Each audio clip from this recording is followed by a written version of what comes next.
It's official. The Timberwolves have a new president of basketball operations, and he is one of the most highly respected execs and team builders in the entire NBA. We're going to talk all about Tim Connelly on today's show. Welcome in. You are Locked On Wolves. You are Locked On Timberwolves, your daily Minnesota Timberwolves podcast. Part of the Locked On Podcast Network. Your team every day.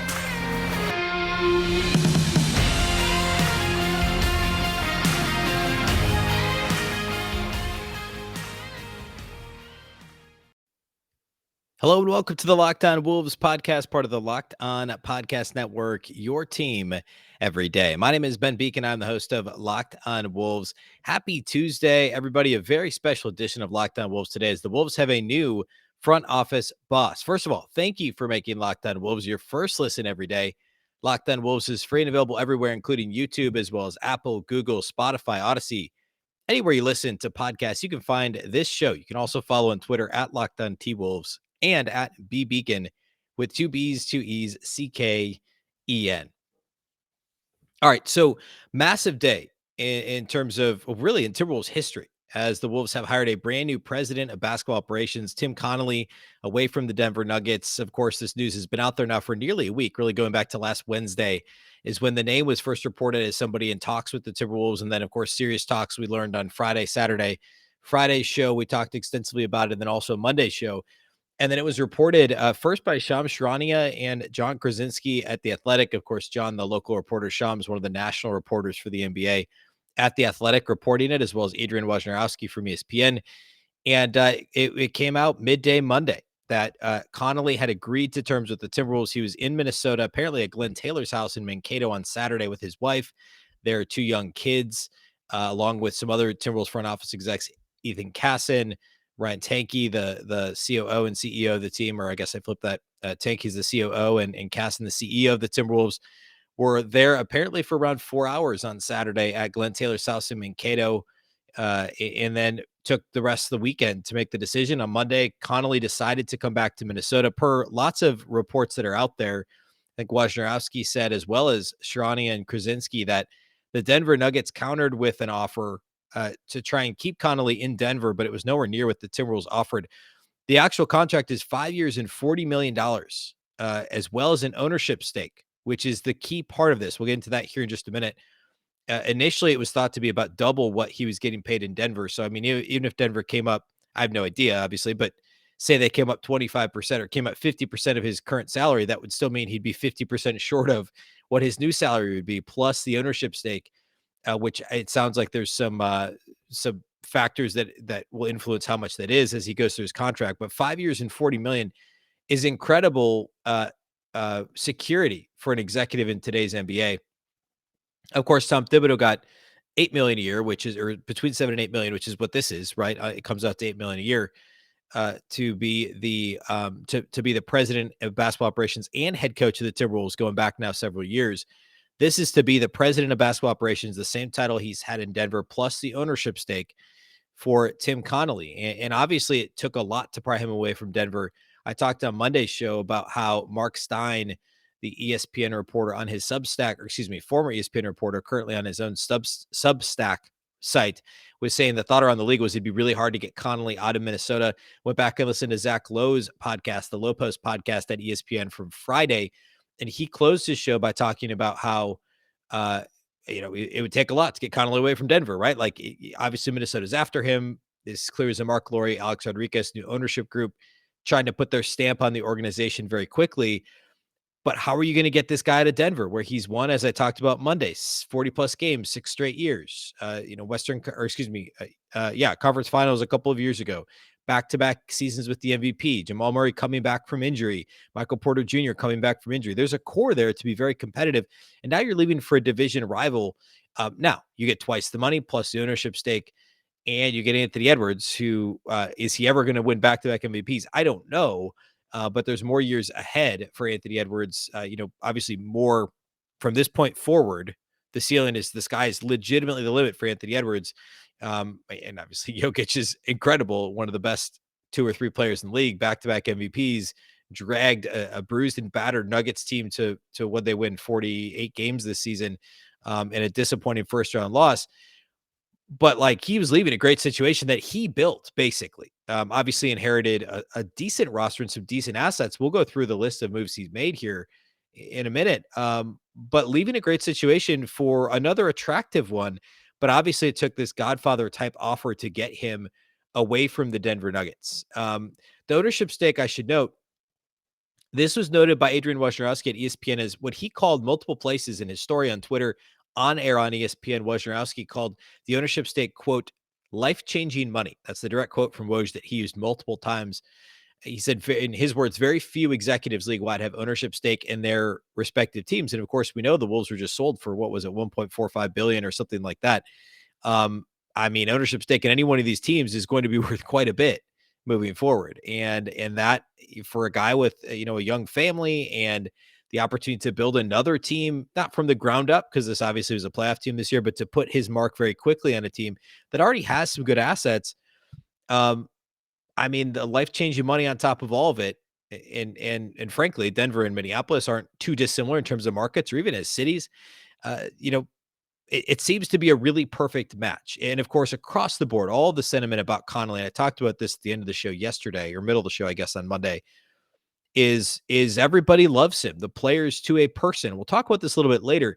Veterans who came to Denver when they may have had other options, but came to Denver, for a variety of reasons. I'm not going to pretend like the only reason guys were signing in Denver was because of Tim Connelly, but clearly he's extremely well respected based on some of the stuff we were hearing in the media over the weekend and what teams are, players were saying. We saw some tweets. Bones Highland tweeted out some words of disappointment. There seems to be a sentiment across the Denver organization, front office, coaching staff, players.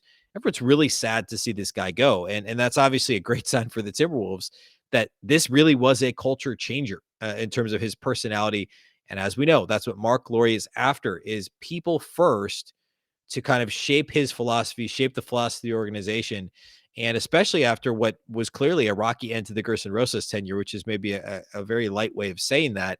Some of the things that came out, there were conflicting reports about how he managed his job and the front office there. But part of the reason for his dismissal last fall was apparently because of interoffice, not just relationships, but also, um, uh, I guess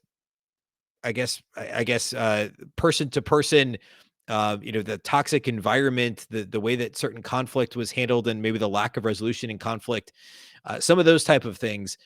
And apparently Connolly's run a really tight ship and done a really great job in Denver, and is thought very well of there. Of course, he was promoted to that job after Masai Ujiri left back in 2013 for Toronto. He had been in New Orleans previously as the assistant GM, and Calvin Booth has been the AGM and then the GM there. Of course, a former Timberwolves player and executive. Calvin Booth is now likely going to get the head job in Denver. So good, congrats to Booth as well. Next, what I want to do is I want to talk a little bit about, I talked about his draft track record quite a bit on Monday. I'll touch briefly on that, but I want to talk about a couple of the trades he made, some of the kind of fringe moves. I wrote an article about the Nuggets and their team building process a little over 2 years ago, just prior to COVID, over at dunkingwithwolves.com, where I used to be the co-editor. And I want to talk a little bit about that piece that I wrote and the similarities between the way that Denver was built and how the Minnesota Timberwolves have been built to this point, or how the Wolves at the time were building, and currently how they have been built. So we'll do that next. First, let's talk about our friends over at Prize Picks. NBA fans, are you looking for a daily fantasy option for the NBA? Then you need to try the award-winning app Prize Picks. Prize Picks is daily fantasy made easy. I absolutely love this app, and I know you will too. It's super easy to use. Again, this is it's a daily fantasy service, and you're not playing against pro DFS players, right? You're playing against the numbers. It's super easy. You pick 2 to 5 players plus an over-under on their projections, and you can win up to 10 times on any entry. It's just you versus the projected numbers. Entries can be made in 60 seconds or less. It really is that easy. Plus, Prize Picks has safe and fast withdrawals, and the award-winning app is on both the App Store and Google Play. Again, you're picking props. You can pick any prop you can think of, for points scored to rebounds, even steals. It allows mixed sport entries. So if you're currently playing along with the playoffs, you can take Steph Curry three-pointers made over. Say you're also a baseball fan, the Twins are playing, you could take Joe Ryan earned runs allowed under, or Byron Buxton runs scored over, plus Steph Curry three-pointers made over, something like that. You can mix sports. It's not just NBA and MLB. In football season, you can go college football, you can go NFL, college basketball, soccer, MMA, whatever you're into, you can cross sports. And that's the beauty of the whole thing. For a limited time right now, though, Prize Picks has an exclusive no-brainer of an offer for all of our users, all of our listeners, I should say. Listeners get $50 for free. If a player in your first Prize Picks entry scores a single point, you'll get that $50. You must use the code NBA, though. That's right. This is an exclusive offer available to Locked On listeners only. Sign up today and use the code NBA, $50 for free if a player in your first Prize Picks entry scores a single point.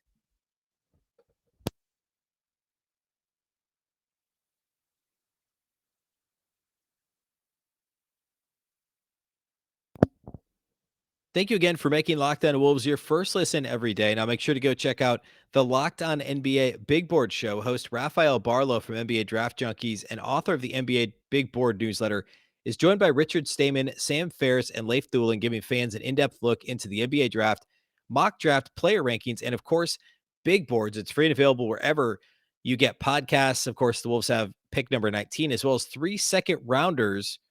By the way, Timberwolves have a new team president who did a pretty good job with second rounders in Denver. If you've heard of Nikola Jokic, uh, Monty Morris, I mean, several strong second round picks. Jokic, of course, by far the headliner. But I don't know. Good draft to have 3 second round picks if Tim Connelly is going to come run the show. Okay, speaking of Connelly, let's talk a little bit about some of the other moves he's made. So I talked quite a bit about the draft history on Monday's show. The cliff notes here are it's not perfect because nobody's draft history ever is, right? It's impossible to be perfect, quite literally.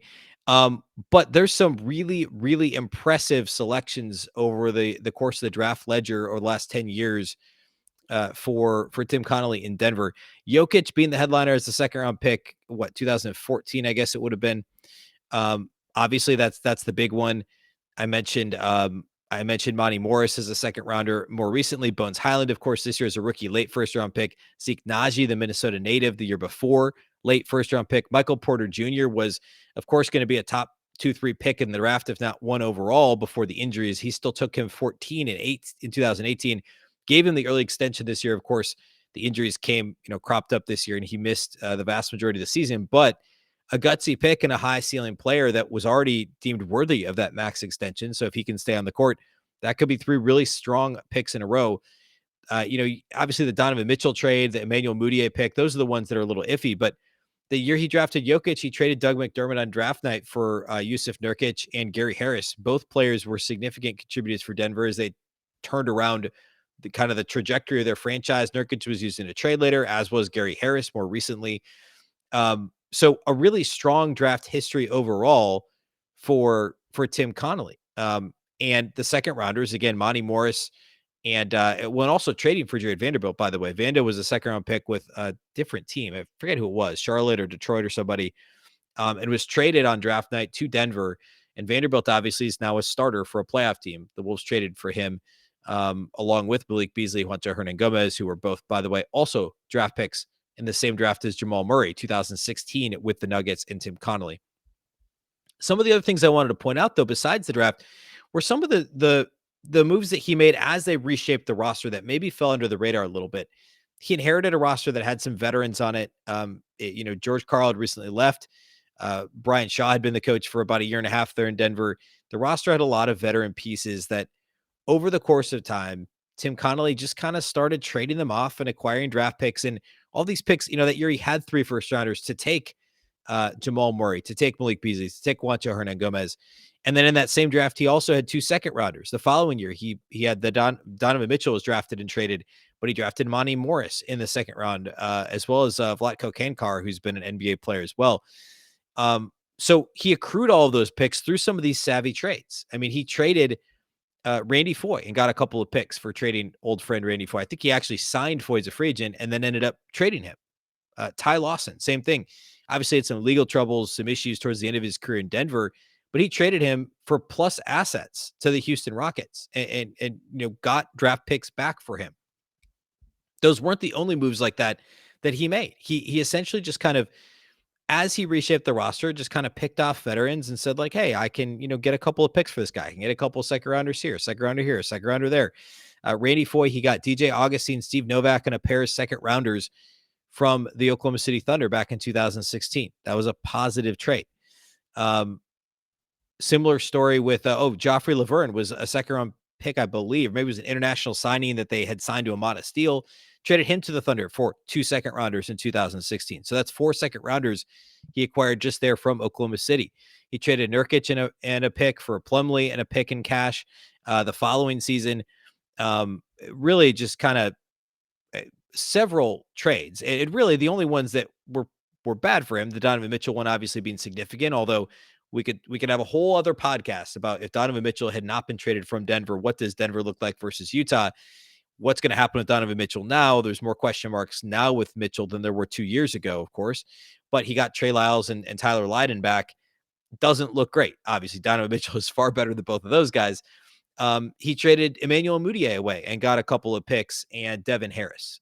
So he traded, man, there's a whole list of these. Wilson Chandler is another one. He traded Wilson Chandler and got a pick back. He traded, a couple of salary dumps. And just acquiring these picks through these savvy kind of fringe moves instead of letting these guys walk. He was picking assets up along the way and then later cashing them in really impressive fashion. Jokic is the headliner. You could also include, obviously, Jamal Murray, which at the time Jamal Murray was drafted, frankly, and this is maybe revisionist history, but I don't think so. And if we look at the list of guys who were drafted there, picking Jamal Murray at 7 wasn't exactly a stroke of genius. That was the draft you might remember that the Timberwolves picked Chris Dunn at 5.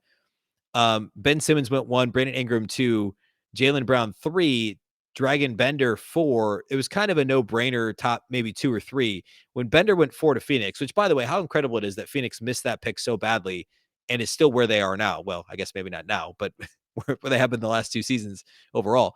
The Timberwolves took Chris Dunn 5th, and I wrote at the time at Dunking with Wolves, I wanted Murray was my guy at 5. Hield was my second pick. Dunn was my third pick. Well, they picked Dunn. Of course, the Pelicans picked Hield at 6, and Jamal Murray went to Denver at 7. At that point, it was almost a no-brainer, but still a good selection. And I mean, Murray and Jokic are the 2 strokes of genius draft picks. You find another couple of rotation guys, Imani Morris. Obviously, Michael Porter Jr. is another possible star, and then likely more rotation guys in Najee and Highland the last 2 years. They certainly look like they're both going to be rotation pieces moving forward for a solid Denver team. I mean, that's going back 4 out of the last 5 years. 1, 2, 3, 4. 4 out of the last 5 years. He's found 5 either superstars or rotation guys in each of the 4 of the last 5 drafts, and a total of 5 players over those 5 drafts. The only bad year he had was the Donovan Mitchell year, and he still got Monty Morris that year. So the draft record or the draft track record and the trade track record to build this team is super impressive. I want to close the show with 2 quick things today. The quick look at the team build.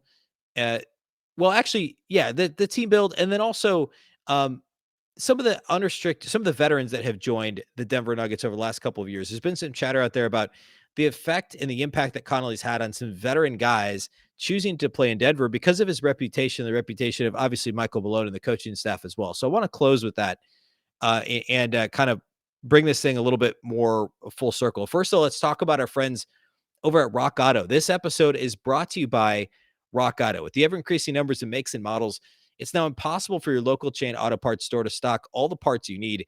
Why endure often pointless or seemingly intimidating questioning and wait while the person behind the counter orders the parts on their computer, choosing the only brand their warehouse happens to carry? You have a computer with access to rockauto.com both at home and in your pocket.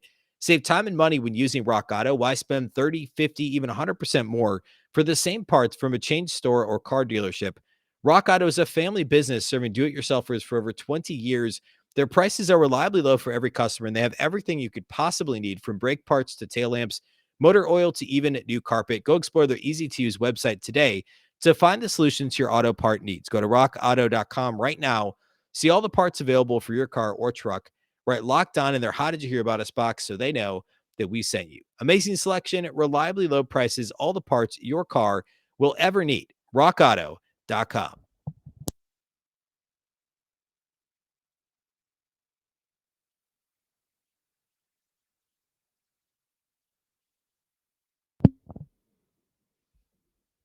All right, let's close this with a couple of thoughts. First, the team build thing. So I alluded to this here a minute ago, but I wrote this article about the Denver Nuggets and how they were built way back in January 2020. So if it feels like forever ago, it was, frankly. It was before COVID. It was before the Timberwolves Nuggets trade that brought Beasley and Wancho to Minnesota, and Jared Vanderbilt. But going all the way back to then, and this still rings true now, the way that the Denver Nuggets were built. And again, written 2 years ago, but a lot of these guys are still there. They didn't have that many first round picks on this team, right? Because they drafted and traded Rudy Gobert. They drafted and traded Doug McDermott. They drafted Emmanuel Mudiay, who did not turn out well. They drafted Wancho, Malik Beasley. They've since been traded. But again, a lot of these guys are cashed in for additional assets. Monty Morris, second round slam dunk. Michael Porter Jr. Was the first round slam dunk minus the injuries in 2018. A variety of moves involving first rounders, but not a ton of success outside of Jamal Murray. Now, look at second rounders. Nikola Jokic, the obvious one. We talked about that. We talked about Monty Morris as a fantastic second rounder. Well, they've only really quote unquote hit on 2 second rounders. You get effectively a starting point guard in Monty Morris and a 2-time MVP in Nikola Jokic. You're doing okay. I mean, who cares what you did with the rest of them? They're lottery tickets. He acquired a lot of them, and he hit on a couple of them. And it wasn't completely luck either. Now, the trade market is where he's really made his hay. So I'm going to read a couple of, by he, I mean Connelly and the Nuggets front office. So I'm going to read a couple of excerpts from this article that I wrote back in 2020 at dunkingwithwolves.com. Of the rest of the roster, Gary Harris was the only player that the Nuggets acquired on draft night that did not play for another team. Will Barton, Jeremy Grant, Mason Plumlee were all acquired as other moves. On draft night in 2014, Harris and Nurkic were acquired for Doug McDermott and Anthony Randolph. Prior to the trade deadline in 2015, the Blazers sent a package that involved Will Barton, Thomas Robinson, and a pick that became Malik Beasley to the Nuggets for Aaron Aflalo and Alonzo G. So this is at the end of, towards the end of Aflalo's prime. Alonzo G, they get back Will Barton, a first round pick, a couple of other players. Fantastic trade. Plumlee was acquired from Portland with a second round pick in that Nurkic trade. Plumlee signed an extension with the Nuggets after they acquired him. So you look at the way that Nuggets team was built. It was a lot of guys that were drafted. First round picks, Murray, Wancho, Malik Beasley, Michael Porter Jr. Of course, later Wancho and Beasley were cashed in via trade. Jokic and Monty Morris, the second rounders. Via trade, Gary Harris, Will Barton, Mason Plumlee, Jeremy Grant.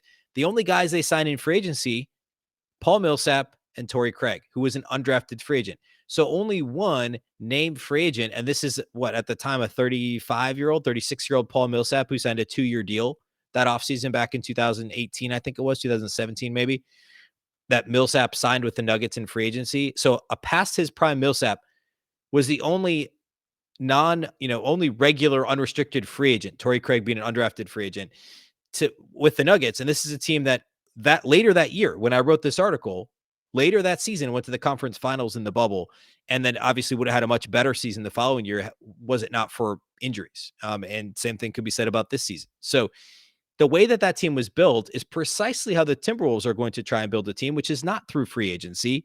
It's primarily through the trade opportunities and the draft. And that brings me to my last point, which is related to free agency. There was a note out there floating around about all the kind of guys that the veteran guys that the Nuggets have added on the fringes that have been important depth and rotation pieces over the course of the last few years that could have gone elsewhere, but took less or the same amount of money to go to Denver because of the culture that was created at the top by Tim Connelly and then on down through the coaching staff, the relationships that have been built. You look at the list of names. Now, not all these guys are stars, but they've all had important roles. I mean, JaVale McGee has been acquired a couple of times by Connelly's front office. Austin Rivers was initially signed to a 10-day, kind of revived his career a little bit in Denver.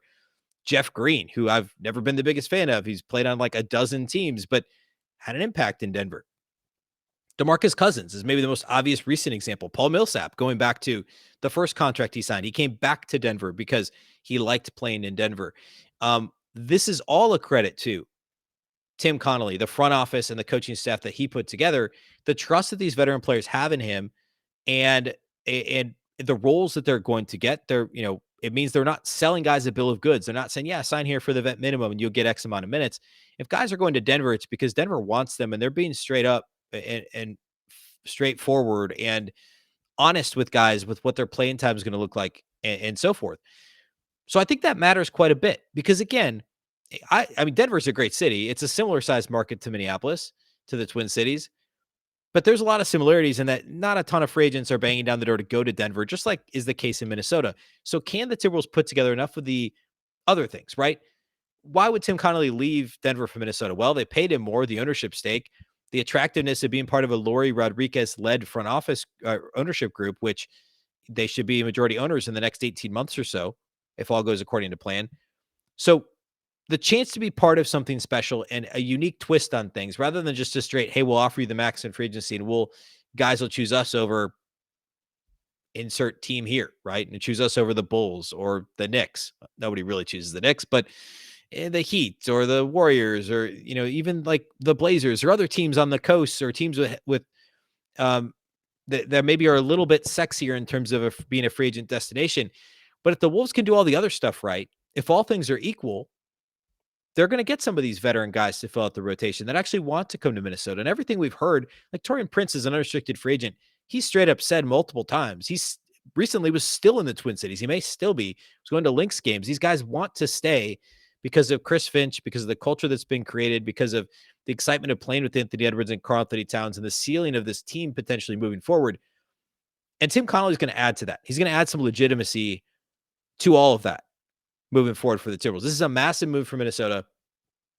And kudos to Glenn Taylor, Mark Lowry, Alex Rodriguez for getting this deal done, to the front office, for Tanky and Casson and anybody else that had a hand in getting this thing closed. Excited to see what happens here moving forward. I should also note that in the Timberwolves' own press release, they did mention Sachin Gupta, and I should have mentioned him earlier, and Chris Finch as guys who are going to be working with Tim Connelly moving forward, which is obviously a really positive sign for Gupta fans as I am, and Chris Finch really is pretty clear that they plan on those guys still being around moving forward. And, we'll see exactly what that looks like. Obviously Chris Finch in his current role of head coach, there's a 1 year of history with those two working together in Denver. We'll see about Gupta. I believe he's got 1 year left on his deal is kind of what's been out there. So we'll see what that looks like moving forward. Still working to get some Denver related guests on the show later this week. Had some scheduling issues. So hoping to get someone on to talk a little bit more from a closer perspective on Connelly and the job he's done in Denver. So that's upcoming. And then, of course, we will get to draft talk. And now with Connelly, who knows? I've been saying all along, the Wolves probably won't pick a player to be on the roster with more than one of those 3 second round picks. Who knows? Tim Connelly loves second round picks. And I mean, this guy, one of the best in the league at it. So let him go to town with those second round picks. All right. That's all I have for the show today. Thanks again for listening to Locked On Wolves. And thank you for making us your first listen every day. Of course, you can listen to this show everywhere. That includes YouTube, as well as Apple, Google, Spotify, and of course, Odyssey. You can also follow on Twitter at Locked On T-Wolves and at Beecken.